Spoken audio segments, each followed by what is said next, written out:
It is time to open your mind, see the truth of how religion clouded the minds of us humans. The Book of Enoch is not just any book, it explains the existence of giants aka Nephilims, fallen angels and what is to come, or did it already happen? Welcome to Better Than Roswell.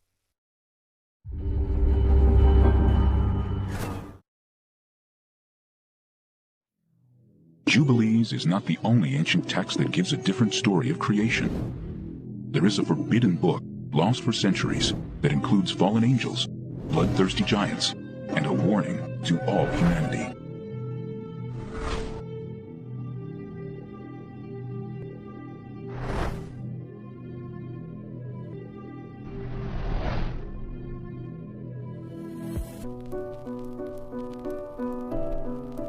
It is an ancient writing filled with divine secrets, dreams, and visions. A tour of heaven and hell, guided by the angel Uriel. The Book of Enoch is named for the man who the Holy Bible says walked with God. Enoch walked with God after the birth of Methuselah 300 years, and had other sons and daughters. Thus all the days of Enoch were 365 years. Enoch walked with God, then he was no more because God took him. The Book of Enoch is named for a man who's mentioned in one sentence in the book of Genesis. We only know one sentence worth of information about him, and yet somebody stopped, paused on that name, and thought, Enoch. If he was taken up into heaven, what might he have seen? It is a daunting manuscript, 5 volumes containing 108 chapters. For many ancient Christians, the Book of Enoch was essential, yet it was banned from the Christian Bible. The Book of Enoch begins with a warning to all humanity that a divine judgment has been rendered and a sentence will be imposed. God tells Enoch that all life on earth will be destroyed in a violent flood, and, as with the story in Genesis, God blames this evil on the sons of God, angels who lusted after the daughters of men. These angels are sometimes referred to as watchers. They keep constant watch, and they decide one day, about 200 of them, that they're going to descend to the earth. They would like to very much make contact with these mortal women. The Book of Enoch may have been an attempt to expand on the mysterious giants, the sons of God, and the daughters of the earth, spoken of in Genesis. Anytime you read the book of Genesis, there are all kinds of unanswered questions. Suddenly, there is this quick few verses at the beginning of the flood story about giants in the land that come from the sons of God mixing with daughters of the earth. And you stop and think, wait a minute, what's this all about? It's like it went by too fast. And you want to grab it and say, wait a minute, what was this? The Book of Enoch offers a disturbing vision of the fall of the angels who lust after earthly women. And they began to go into them, and to defile themselves with them, and they taught them charms and enchantments. And they became pregnant, and they bare great giants whose height was 3,000 ells. And when men could no longer sustain them, the giants turned against them and devoured mankind. Angels had crossed over this boundary that they shouldn't have. They were spiritual beings and they were to remain as such. When they decided to descend upon earth, this unleashed upon the earth all sorts of problems. Not only these giants who are bloodthirsty and violent, but also these angels went on to teach humankind a variety of forbidden crafts. They also taught human beings how to make weapons of war.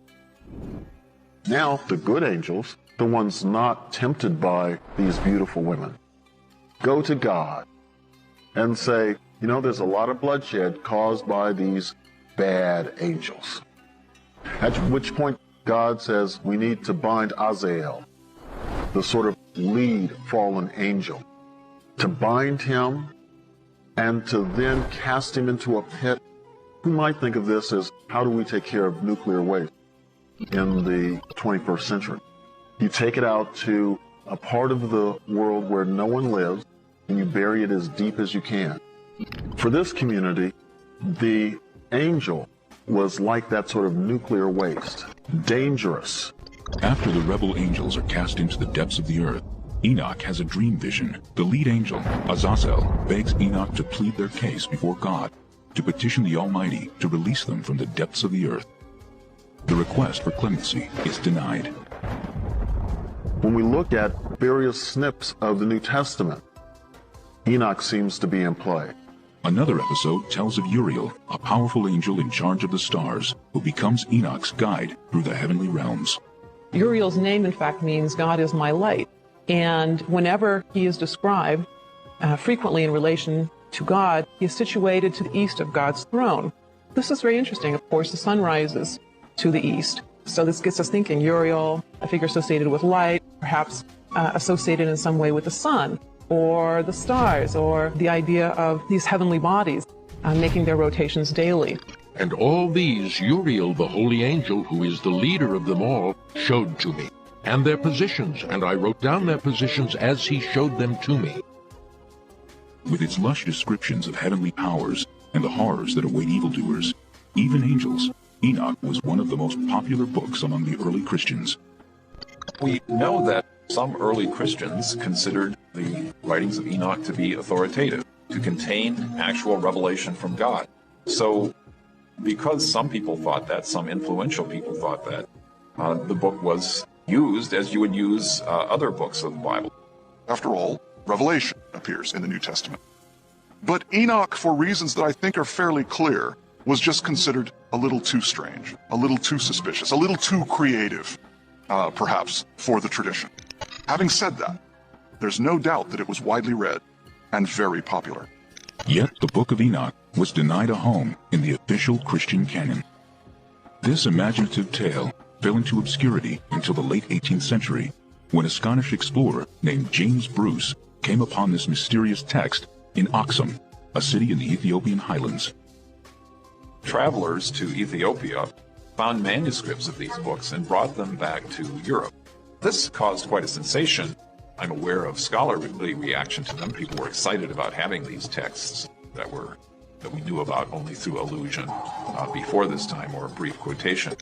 Until the mid-20th century, the Book of Enoch was assumed to be of interest only to the very early Christians. We now know that Enoch was sacred to Ethiopian Christians all along.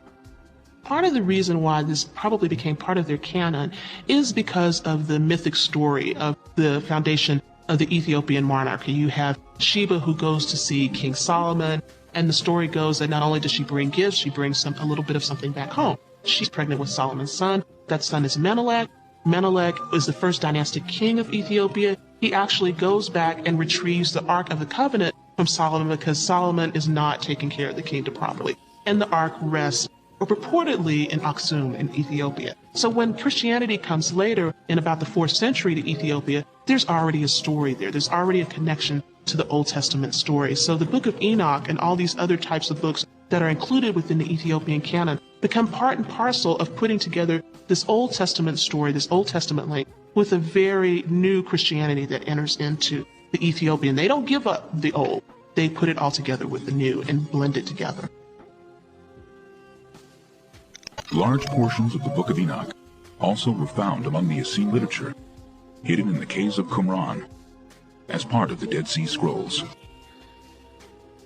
Enochic literature was very popular with the inhabitants at Qumran, at least for a while, probably at the beginning of this group's existence at this site. And how do we know it was so popular? At least 11 manuscripts of this text have been discovered.